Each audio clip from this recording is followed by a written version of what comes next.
Masha and the Bear is an animated series that premiered in Russia in 2009. The narrative is inspired by a very popular folktale in the country that shares its name and has been passed down from generation to generation. The animated series, which has been translated into 25 languages and broadcast to over 100 countries, tells the story a girl of named Masha and her friend Bear, who does everything to protect her from dangers.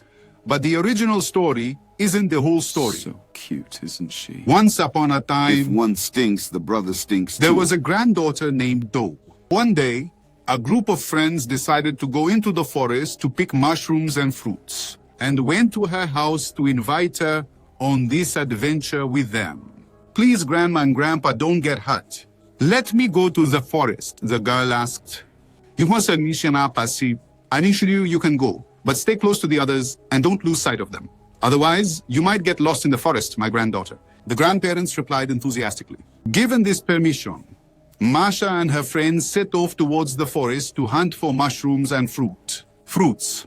She was very happy and spent all her time in the way she liked best. Having fun, playing, singing while strolling. She was so happy that she didn't even notice she was getting carried away. And with every step she took, she drifted further away from her friends and colleagues. When she finally saw that she was alone, she started to scream and call for her friends, but unfortunately nobody heard her or responded to her appeals. Completely lost, Masha had no choice but to try to seek help or go back the way she'd come. She was getting desperate, for she wouldn't know how to react if she had to handle an out-of-control situation. Moreover, her grandparents were waiting for her and might be worried about her. It was in this moment of distress that Masha stumbled upon a small cabin. Driven by curiosity, she decided to walk over and knock on the door. Masha called out several times, but got no answer. And do you think she gave up and left? No way. Masha noticed the door was ajar, pushed it, and managed to open it. She went into the cabin and sat on a bench near the window. I wonder who lives here, she thought. What she could never imagine. It's that in that cabin lived a huge, fierce bear, who was only not there at that moment, because he had gone out for a walk in the forest. Seeing the empty house, Marcia must have been very happy, because the cabin could serve as shelter. However, her happiness was short-lived, until night to be exact. When the bear came back home, he noticed something was different. Using its sharp senses, the animal was able to sense Masha's presence. When he saw the girl, he didn't hesitate and went straight for her, attempting to attack. It was a very tense moment, but Masha managed to dodge. As the bear was getting tired, she came up with a great idea. Mr. Bear.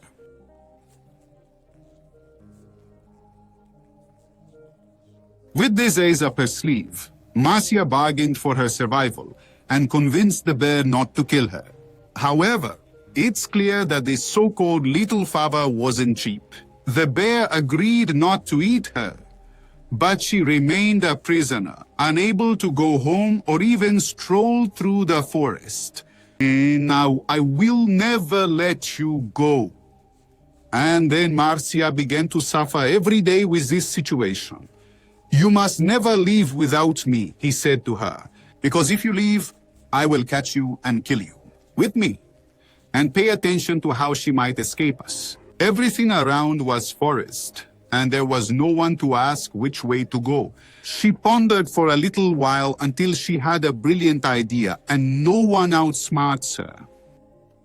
That day, when the bear returned from the forest, Masha said to him, "Yes, the bear.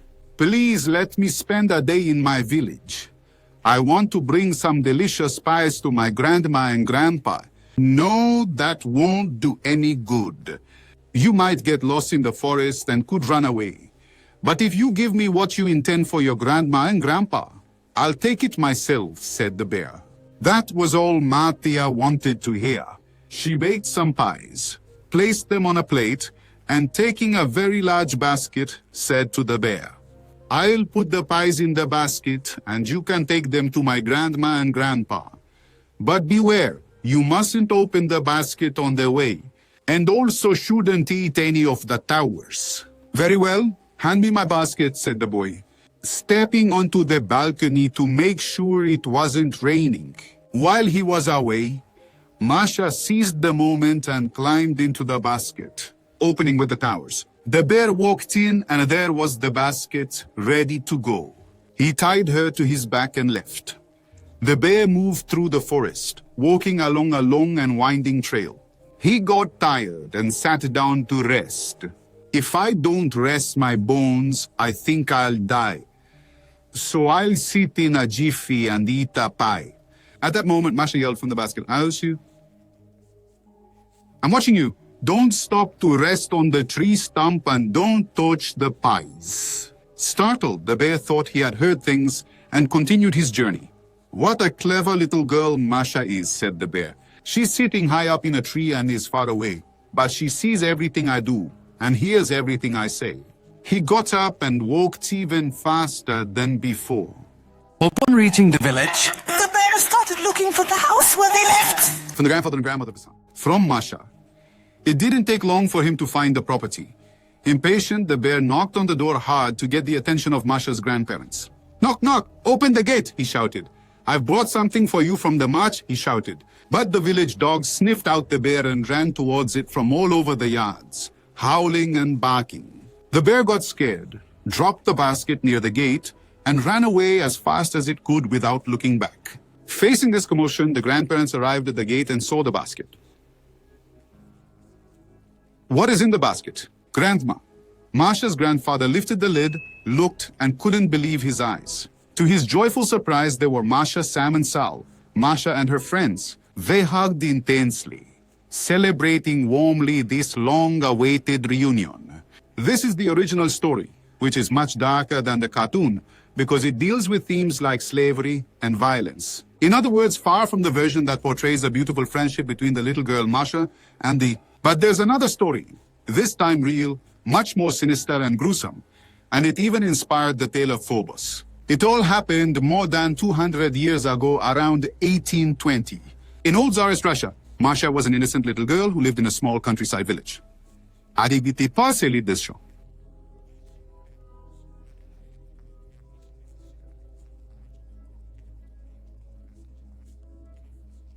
So for fun, people used to gather to tell stories. During these times, the little girl Masha heard many tales of chaos. Tales adults would share about life in big cities, and above all, about the novelties brought by the circus. And bears were, for quite some time, one of the main circus attractions, especially since in the past, there wasn't as concrete a debate about the terrible conditions animals were subjected to in the arenas. That's why the presence of bears, lions, and other animals was intensely exploited, to the point where bears would do just about anything, even ride bicycles. Bike. As Marcia listened to stories about the feats that the bears performed in the circus rings, the more she was eager to see all of it standing up. One day, a circus arrived in the small town where Armin, that dream became something tangible. Marcia's eyes sparkled as soon as she heard the news, and there was no stopping it. And that's it. To accompany the little girl to the circus. At one point, Marcia took advantage of her parents being distracted watching the performances to go looking for her father. From the Russians, she wanted to see them up close, and perhaps even ride a bike with them. After all, they seemed to be very cute. And so, Masha walked with her eyes peeled on everything happening to see if she had really managed to get away from her parents, until she was face to face with the Russian cage. At this moment, she felt a bit of frustration as obviously the animals were locked up for safety reasons. But Masha was a very clever girl, and she wasn't going to leave that circus without achieving her main goal, playing with Zeus. That's when she realized the cage key was on a table and didn't hesitate to set the bears free. She took the keys, opened the door, and entered the cage. At that moment, the bear charged at the little girl and began to devour her ferociously while she screamed incessantly, in a way that the people in the circus could hear his agony. At the hour, the circus employees came armed and ready to search for the girl. They tried to act quickly to prevent the worst. But by the time they got there, Masha was already dead. Her body was torn apart by the rings. With a taste of blood in their mouths, the bears became uncontrollable. The circus workers tried to contain them in various ways, but nothing they did had any effect. Perfect. That's why There was no choice but to shoot the animals. All the bears were killed. Well, indirectly. And Duziziku said as GD said, A tragedy that reunites, regulating. In Russia, it inspired the creation of a folk tale, and subsequently the emergence of a cartoon that finally gave the girl Masha a true happy ending.